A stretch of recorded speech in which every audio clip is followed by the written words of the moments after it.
You then have to look at the entire world map to see where you can fit in. You know, yeah, I know, Ziki. I don't like saying things like this. I really, they had me. They really had me because a better Zimbabwe will be beneficial to me. A better SADC will be beneficial to me. So where you are at the bottom of the entire continent, and then going up is just horror. No one likes that, But the issue is this. One, right now you are in Zimbabwe, you're thinking of your exit, right? You come to South Africa. South Africa is working on its own immigration laws. Where are you going to start? Because you are never going to be a teacher. That's the first thing. You're never going to be, even being a domestic worker is going to be difficult in South Africa. Actually, let's face it, informal workforce in the next 5-10 years, it's going to be exclusively South Africa, either way, So should there be a campaign? Like, should we have a campaign of say all Zimbabweans go home? No, I was thinking the first thing. I was thinking the very first thing is this. I was quite surprised to learn that it seems when it comes to election and voting, Zimbabweans do not have the same system as South Africa does, where Zimbabweans in the diaspora are able to vote wherever they are. Question is this: how do you, as the opposition or Zimbabweans in the diaspora, only now raise that issue? You see, this is where I look at them. I'm like, these people are not serious. You are 6 months away from election, and you are saying make arrangements for us to vote from outside. Is this not a conversation not to have 5 years before the election to say, guys, going forward, we as Zimbabweans away from home will like to vote? So first thing and the most critical thing is allowing people to vote wherever they are. Wow. But then our electoral commission, there is no diaspora vote. You have to go back. But I mean, whose fault is it? It is those in the diaspora. You can't raise these things. It's a process that requires attention to details. It's logistics, it's everything, So how do you now go and enforce it on a government that is simply unable to even build infrastructure and say, okay, fine, put systems in place 6 months down the line so that we can vote wherever we are? I think it's unfair. I think it's unfair. In as far as planning. Okay, somebody wants to talk? No, I think they did not close their mic. Hey, Peshi. No, I think they did not close their mic. Hey, Peshi. Hi, Ziki. Okay. Okay, I will stop and then I'll let somebody talk and we'll come back later. Right? Okay. That's it. Thank you, Flo. Okay, I will. Hey, Peshi, you following? Yes, Ziki. Render justice with mercy. Yes, Vicky. Render justice with mercy. I think you have got some echoes coming there. Hi, Ziki. Yes, I can hear you clear. Hi, Ziki. Go ahead. Okay, Ziki, what I just wanted to point out is that if the government, the current ruling government, was willing, there's an echo. Maybe from your side.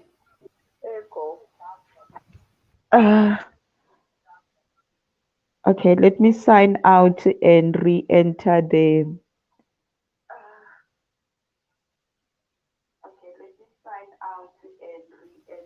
You can sign out and then get in again. Okay, so someone is saying here, I really urge people from Zimbabwe to go vote for change. I don't like how they live in South Africa, and for me, they just got comfortable, and that is a problem. That's from Fair to Zimbabwe to vote, or 10K flight from.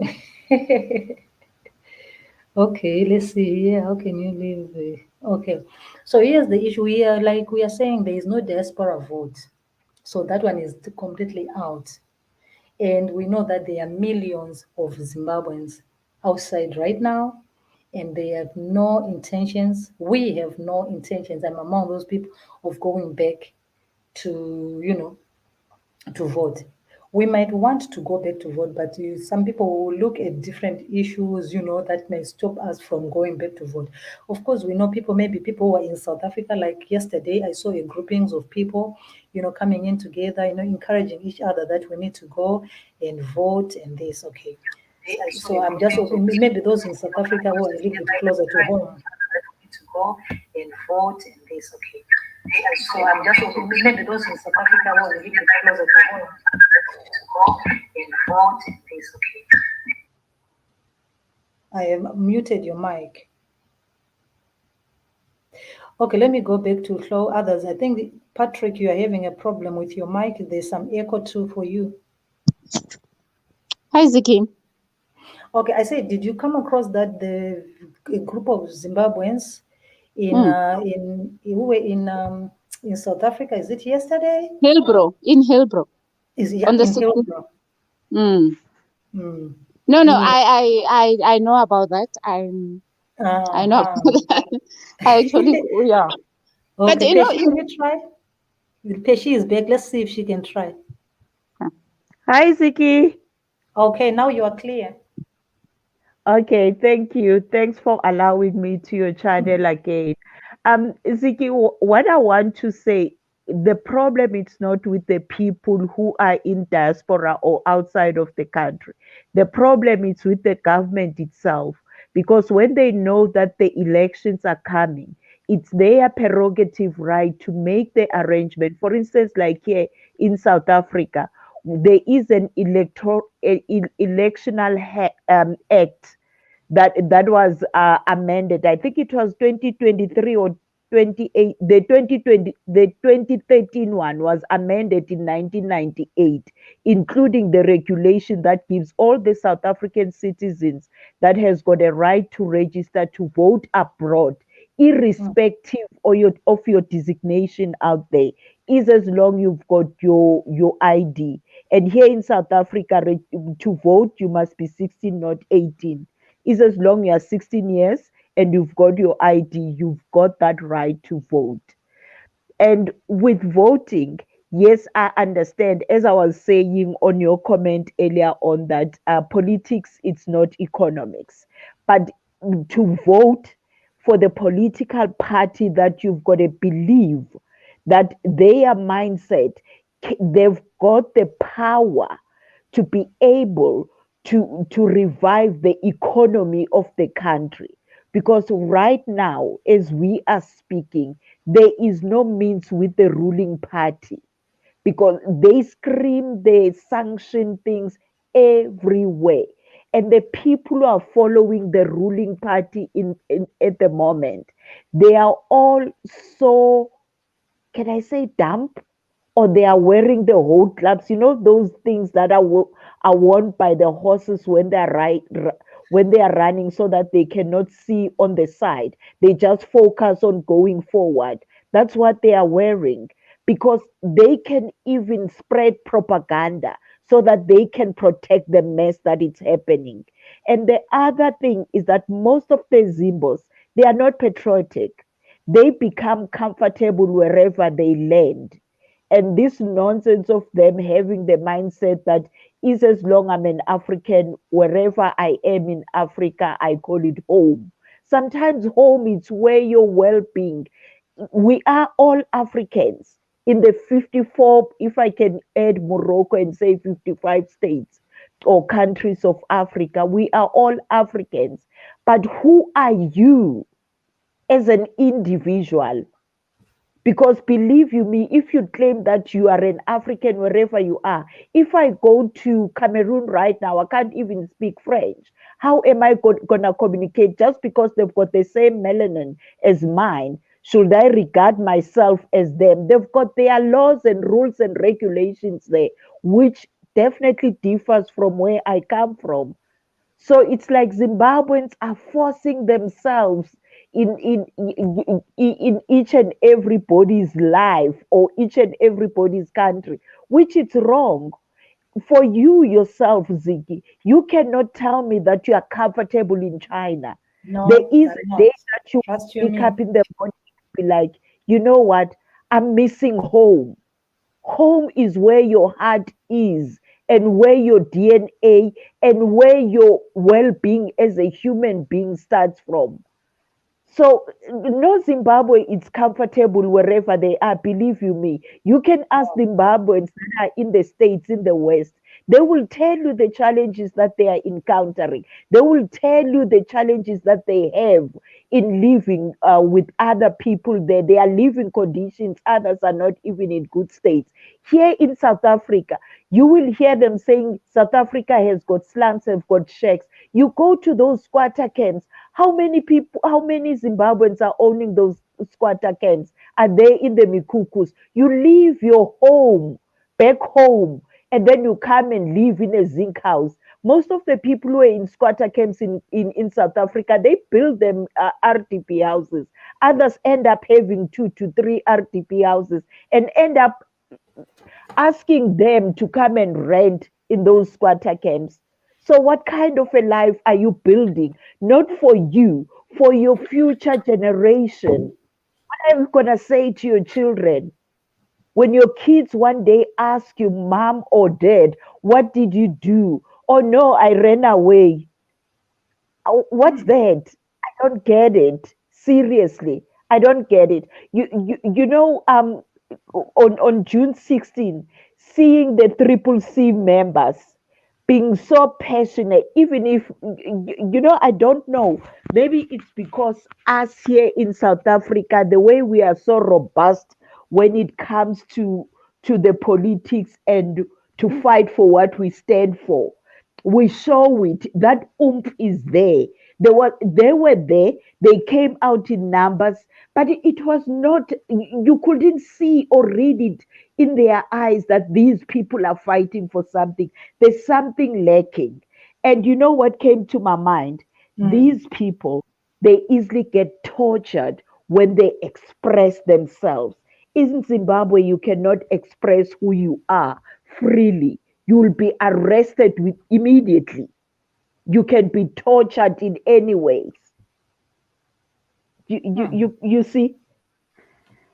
Yeah, that's my 2 cents, man. Okay, so when it comes to, like, for example, the people in the diaspora, can we say also that uncertainty of saying, well, let me go back and do this and that, but again, they're not sure if things are going to work out well.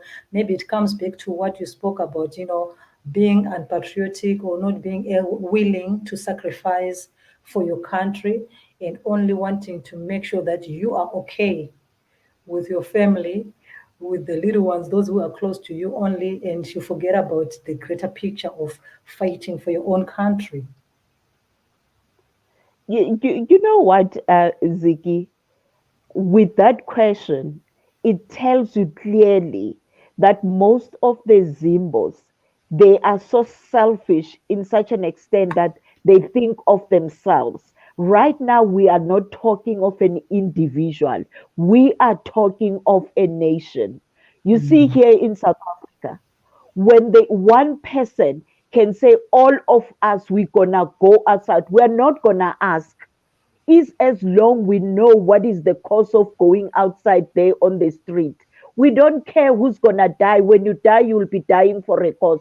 No one is going to live forever anyways. How many children did die in 1976 in South Africa fighting? And the cause that they fight for, they won. If you're going to relax in next door's neighbor while your house is burning, who's going to make sure that they take care of those flames? Because I am comfortable here, it's fine, let them do it.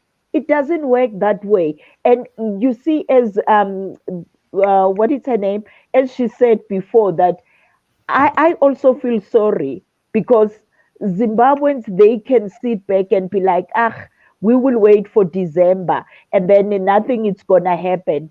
I feel sorry for them because they don't know South Africans. Even the government, they know. That's why South Africans, if they can easily stand against the government because the government doesn't rule them. The people are the ones that are ruling in South Africa. Come that day, if something doesn't happen, it's going to be a chaos here in South Africa. It's going to be a chaos, believe you me. So for them, it's better to make sure that they prepare and go and vote. And when you check how many people of the leading party currently who are outside of Zimbabwe, who are preaching that let's register and go and vote, they don't, because they are comfortable and they know that with the numbers back home, they are still going to be in power. If it was South Africans, believe you me, Mnangagwa would have been shipped to Zambia right now because he's a Zambian. He's not even a Zimbabwean. Yeah, that is something else. Okay, because we were talking about, the hashtag that has been pushing for a long time, register to vote, And when we look at it, most of the people who are pushing the hashtag, it's us, us who are in the diaspora. We are the ones who are pushing the hashtag register to vote. But then the numbers are limited because these numbers, millions of them are outside. That is the issue. And also, so that is why I was asking that should there be a campaign of saying all of us Zimbabweans who are outside, we should go back. But so far, there is no such campaign, of, encouraging us Zimbabweans in the diaspora to go back and register to vote. Rather, it's us who are running with the hashtags, encouraging those who are at home to register to vote. So in other words, it's like we expect other people to do the work for us, while we do whatever we are doing outside. They say they will never go back home. Okay. So to me, it's really kind of very, very, I don't know. I am part So of do the you want to problem. tell me, Ziki, that nobody has tried to find out how can they be able to vote if maybe they are far away? As I've told you, how does South African do when it's towards the election and they are outside of the state? There is a way. But believe you me, that it's not going to happen. One of my reasoning being the people who want to be voted, who are currently leading, they know that they've got enough people to vote for them.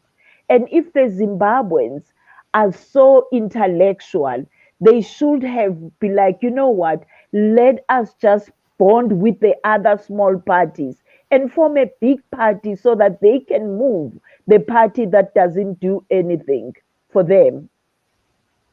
Because you must remember, the person who's messing you up is the person that you put him there. So why isn't it not easy to remove that person?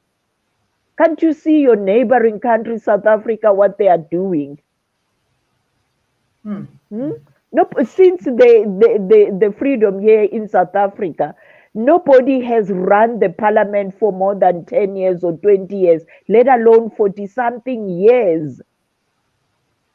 Some of us were not even born by then when the current party started ruling. And there's nothing difference that they are making. We don't mind, the party can rule forever. Look at China. The same party has been ruling forever, but they are seeing the results. If there is no results, what is the party there for? Because you guys are the ones that nominate the people. If you see that they are not delivering or addressing you, or either answering to you guys the way you want the state to be run. It's like they are now the owners of the state, including you guys, which is unfair. Yeah, it's true. But then my question again, let's just check it, this question that I put here. Are elections the solution? I still always go back to that. Seeing whatever we are seeing now, and also looking at previous things that happened, previous elections, previous happenings in the country. Are elections still the solution to whatever? Maybe we can remove the economic challenges, just say the challenges. Ziggy, when you look at the current situation in Zimbabwe, everybody is uncomfortable because of the ruling party, isn't it? Everybody is against what is happening because of the ruling party. So it's obvious that people want the change. So how, if people are uncomfortable down on the floor, why should the ruling party be comfortable? What are they protecting? Zimbabwe cannot make an excuse of sanctions forever, sanction that doesn't exist to other people, because you will get the Zimbabweans that will tell you that no, whatever is happening, it's not because of sanctions. So whom are we protecting?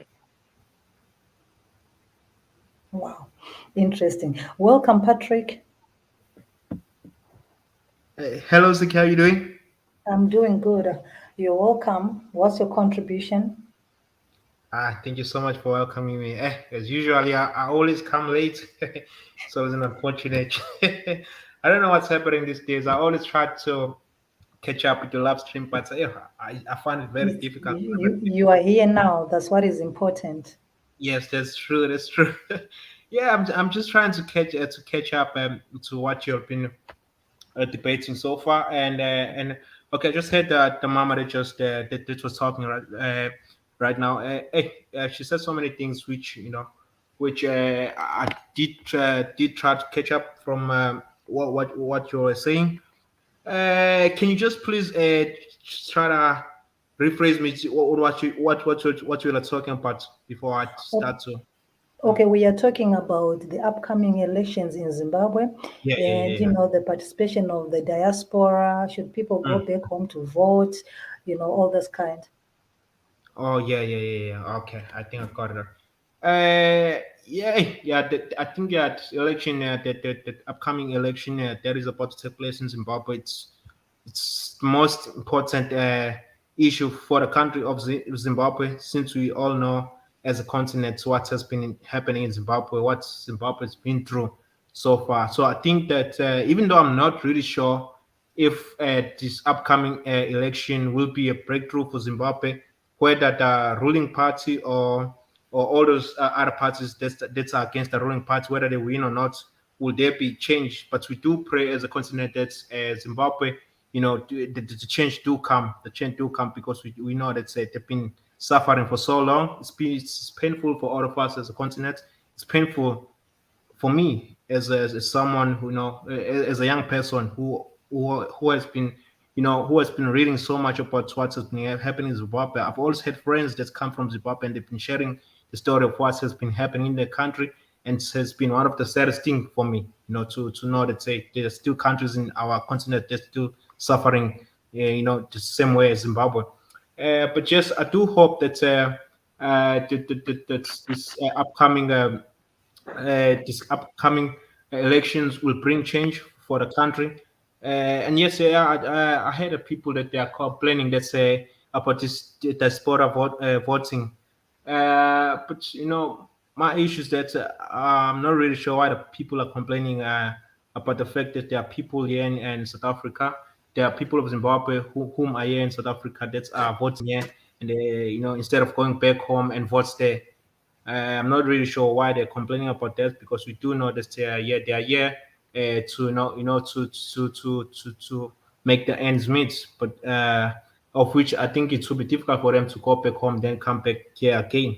But yeah. We do hope that these upcoming elections will do bring change for the country of Zimbabwe, because those people they've been suffering a lot. They've been suffering a lot, and it's a shame that they've now scattered everywhere in the continent. They've now scattered everywhere, and I do get it. I do get that most of the people they are angry at them. That's why they leaving the country and being scattered everywhere within the continent. What do they not stay within their own country and try to deal with their own situation so that they'll overcome whatever situation that they're dealing with right now. Even to those, if I just want to share a quick message to all of those Zimbabweans who are all over the continent who have left their own countries, and especially those who are here in our country and those who are also watching from other parts of Africa. That's guys, it's really important that even though you're not within your own country, of which is Zimbabwe, it's really important that you do not forget your country, but do not forget the difficult situation that you're left back home. When you get to other countries, don't get comfortable there. Don't get comfortable when you get there.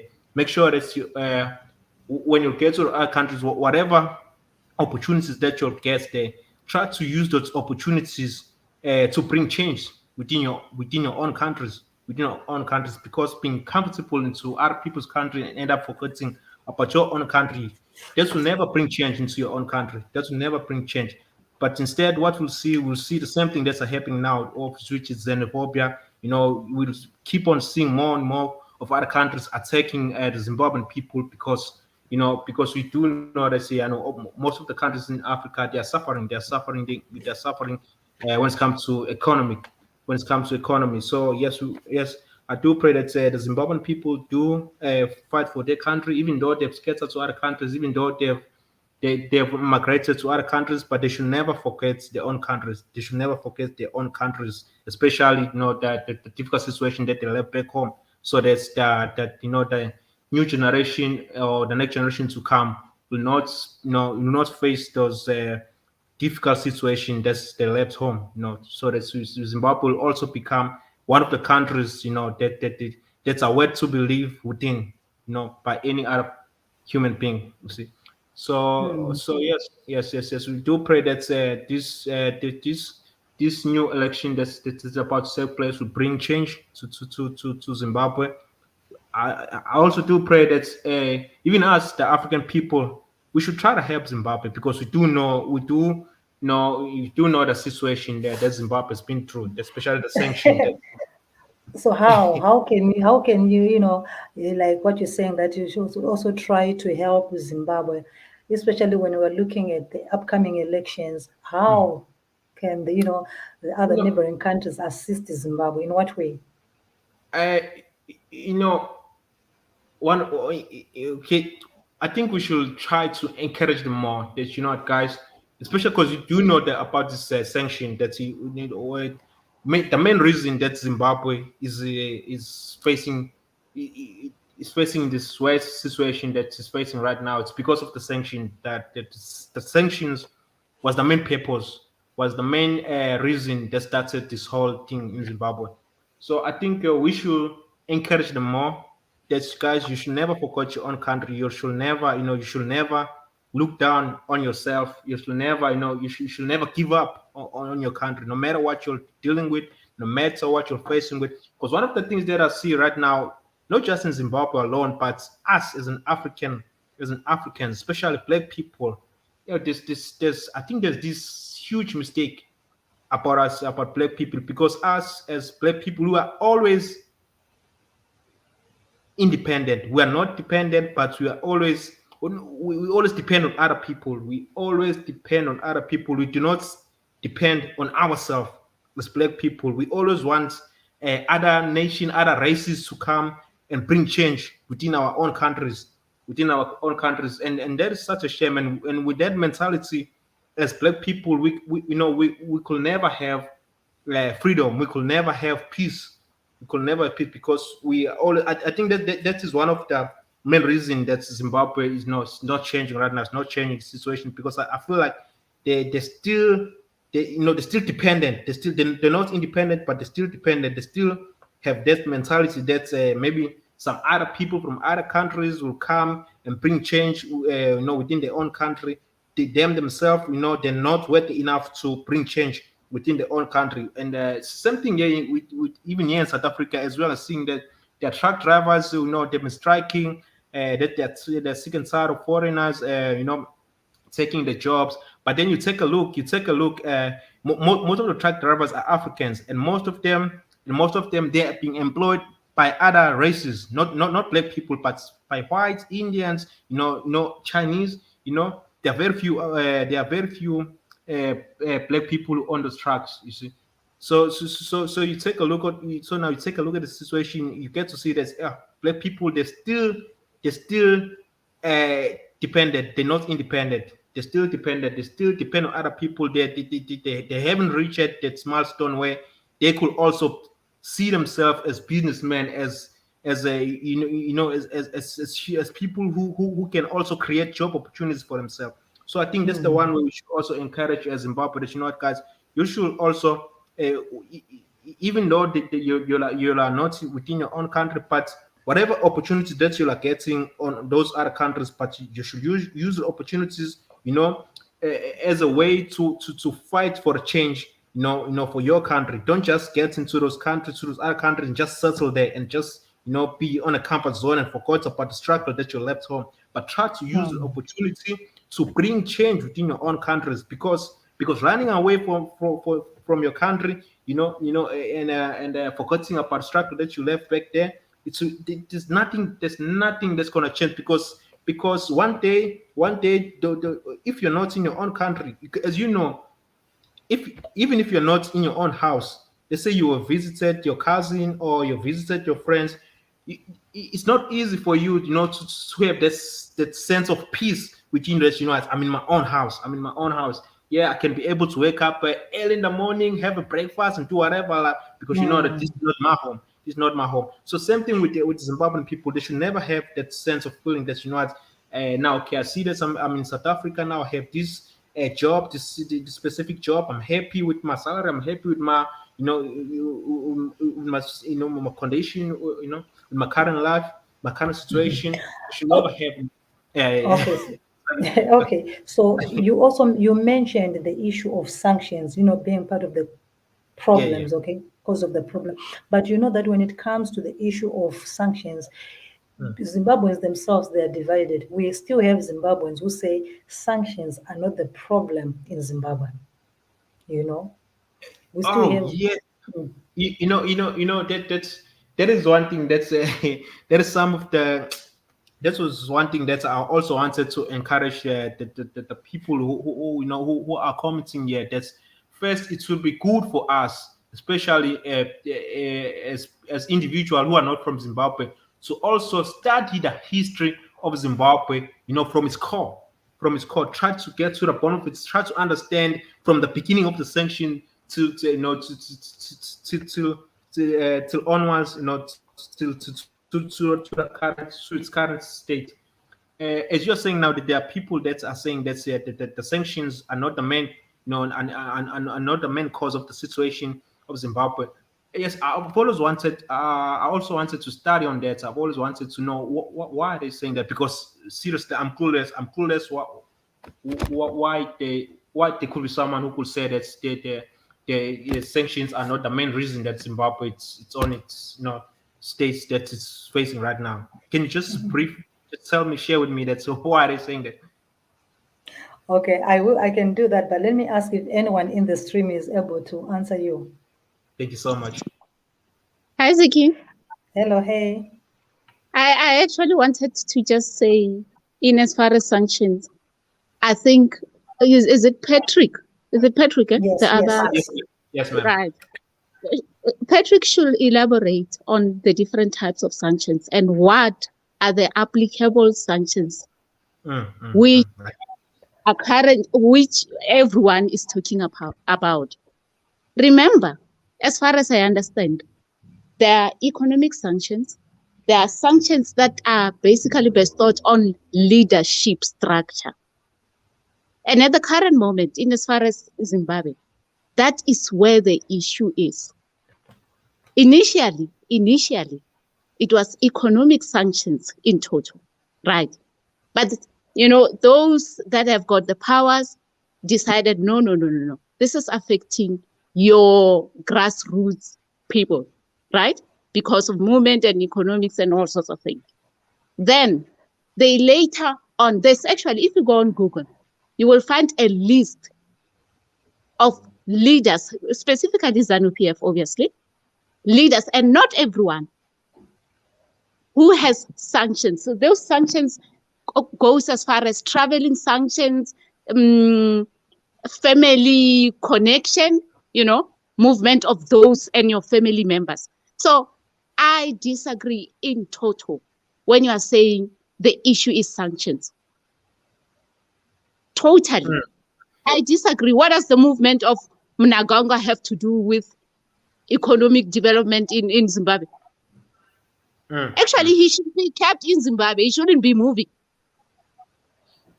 Because African leaders are so used to always running to London, your US, and forever not being available within their own countries. So traveling sanctions are the best form of sanctions for anyone who wants to be a political leader, to be kept in that country so that they don't have this luxury hospitals outside of the countries, So I fundamentally disagree with you in as far as your understanding of sanctions are concerned.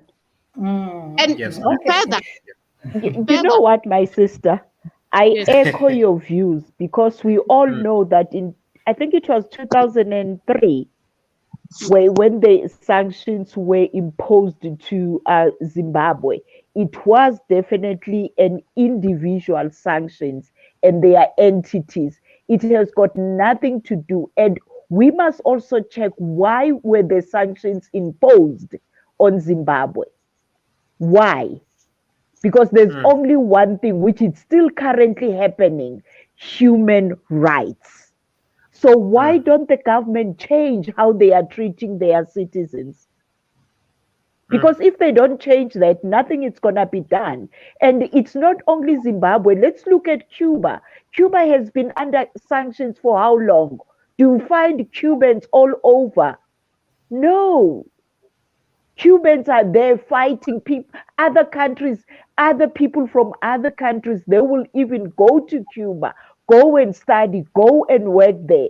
But as a South African, can you go to Zimbabwe and do what? Because there's nothing to be done there. So the sanction is just an excuse. I understand when other people will be saying there's no sanction in Zimbabwe. In Zimbabwe, the most important thing that they need to concentrate on, it's the corruption. The same thing that we are fighting here in South Africa. South Africans, anyways, we all know how patriotic they are. It's gonna be addressed very soon. That's why we even ask the Zimbos that, you know what, just shift, because we don't want tomorrow there will be news that says how many Zimbos died in South Africa. Because when South Africa focus on doing something, they're going to do it. So in Zimbabwe, they can't even go and demonstrate on the street. Where is their freedom? All the African countries, they can scream that they've got freedom. We only have freedom of speech. But economically, no African country has got there. They can even tell you about Ethiopia that was never colonized. But economically, are they stable? Hell knows. Ethiopians are all over. They get arrested all over here in South Africa for their shenanigans. But they will preach that, no, we have never been colonized. The economical struggle is for all Africans, and it was done to us deliberately by the West. So it's something that we need to fight. For people will be preaching the Pan-Africanism that we must unite. Unite on what? Look at Zimbabwe. Zimbabwe's the Shonas and the Ndebeles and the Kalangas. They are not united themselves. How can you go and unite with your neighbor if your home, you are not even united? Sometimes we need to say it as it is, man, guys. And stop this thing of sugarcoating, no amnesty, so that the Zimbabweans, they've got scars, they cannot bleed. Let them bleed so that they can feel the pain and their minds will start functioning. because they will be talking about their education that leads them to come to South Africa and be gardeners and house cleaners and restaurants where they don't even get the basic, they just work for tips. What kind of education is that? Something is not right.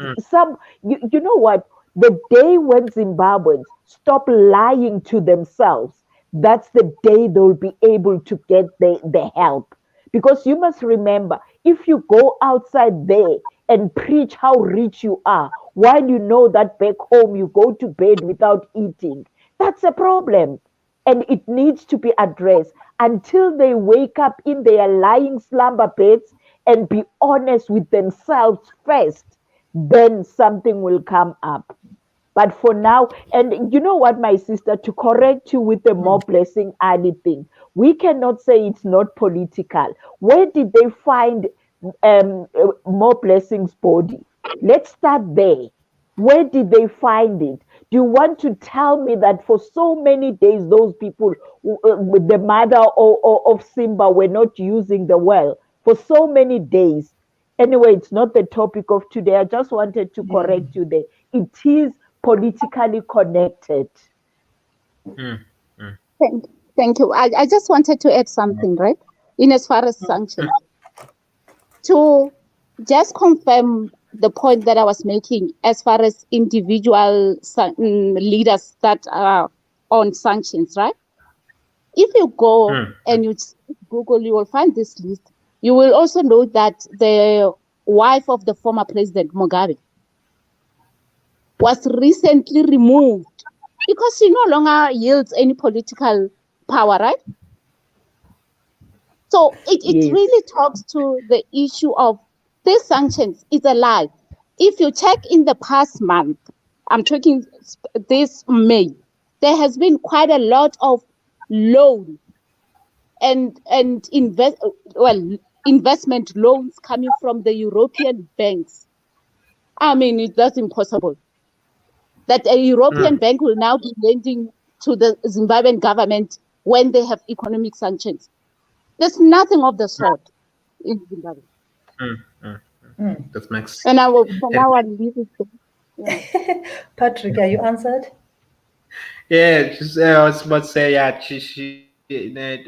what they both just said makes a lot of sense to me now. Yeah, I do understand now. I have a proper understanding now than what's I've understood, with with what I've studied about Zimbabwe, with Zimbabwe. So based on what these two women have said just now, I now have, I'm not really sure what I have to think about Zimbabwe, but you know what, the point that they just raised right now, I feel like Zimbabwe itself, they didn't deep situation.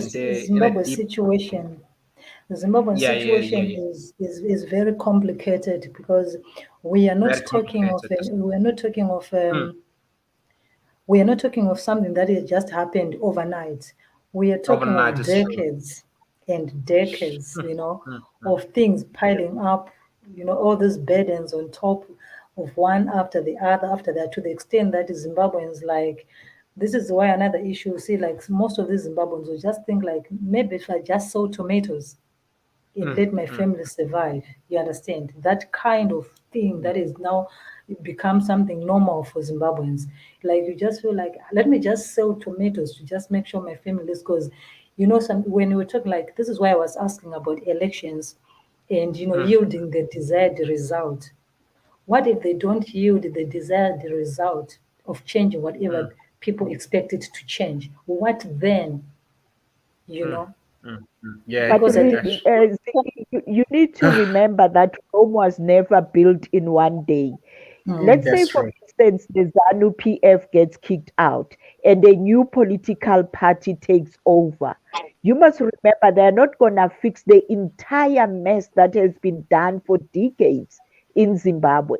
It's going to take time. But you must remember by then, people will be open-minded. They will be able to think. They won't be scared of walking on the street. They won't be terrorized by their leaders. They will even be able to have suggestions to the government and give them ideas. That's why I said to you earlier on that a new party, if it takes over, it's not going to revamp the situation in Zimbabwe immediately. It's going to take time. However, they will come with the new ideas, because right now, the current regime that is leading Zimbabwe, how are they promoting Zimbabwe? Because immediately when they open their mouth, they are just lying, and they end up being caught on their lies. You can't sell your country based on lies. They go all over. If you